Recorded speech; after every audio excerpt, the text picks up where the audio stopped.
আজ Mahalaya.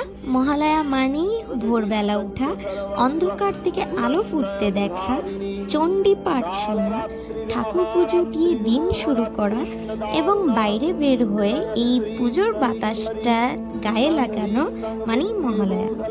Again, welcome back to my new another exciting vlog, Mahalaya special. সবাইকে শুভ মহালয়া। সবাই অনেক ভালোভাবে মহালয়া কাটান, অনেক ভালোভাবে পুজো কাটান। মহালয়া মানেই তো পুজো এসে গেছে।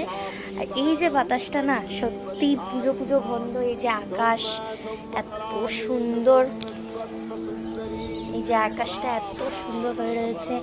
তো তোমরাও নিশ্চয়ই মজা করো, আমিও করি। টাটা। সো এখানে পাপা আর আমি বাইক নিয়ে বের হয়ে পড়েছি। আমি আর পাপাই যাচ্ছি, কারণ মা আর দিদি পরে ওরা বের হবে দিদা মাসি ওদের সাথে।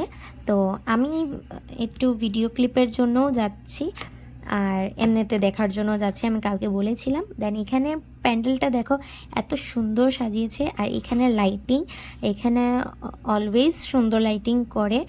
আর দেন আমরা সকাল গিয়েছিলাম দেখে এত জাম পেয়েছি না, বাইকে চলে গেছিলাম।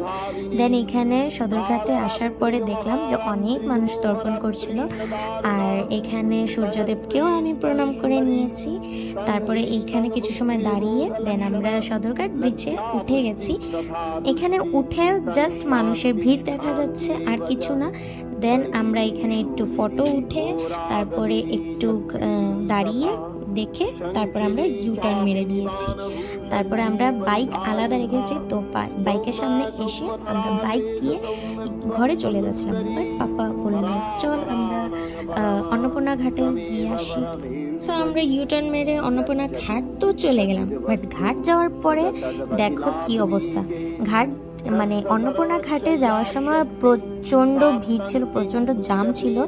এখানেও তর্পণ করছে অনেক মানুষ, তাই জন্য। বাট আমাদের কয়েকটা রাস্তা চেঞ্জ করতে হয়েছে। কিছু জায়গায় গাড়ি যাচ্ছে না, কিছু জায়গায় অনেক বেশি জাম, মানে গাড়ি লড়ছে না, মানে এইরকম সিচুয়েশন ছিল। তবু আমরা ঠিক আছে আরেকটা শর্টকাট দিয়ে আমরা চলে গেছি। দেন এখানে মা অন্নপূর্ণার দর্শনও নিয়েছি, অনেক ভালো লেগেছে মন্দিরে। সো এখানে পাপ্পা আর আমি ভাবছিলাম আর কোথায় যাওয়া যায়, বাট আর কোনো জায়গায় ছিল না। দেন এখানে আমরা মূর্তির বানানোর জায়গায় চলে এসেছি মায়ের আগমনীর দর্শন করার জন্য। আর আমার ভালোও লাগে এরকম দেখতে, তাই জন্য আমরা চলে গেছিলাম। আর এখানে ছোট্ট মূর্তির মধ্যে এত সুন্দর, এত মিষ্টিভাবে সাজিয়েছিল। দেন ভিটামিন ডি নিতে নিতে আমরা আবার চলে গেলাম। দেন আমি ন্যাশনাল হাইওয়ে থেকে হেঁটে হেঁটে মা ওদের সাথে এসেছি। আসার পরে আমাদের তো ম্যান্ডেটরি এটা খেতেই হবে, লুচি আর ঘুগনি, অনেক টেস্টি।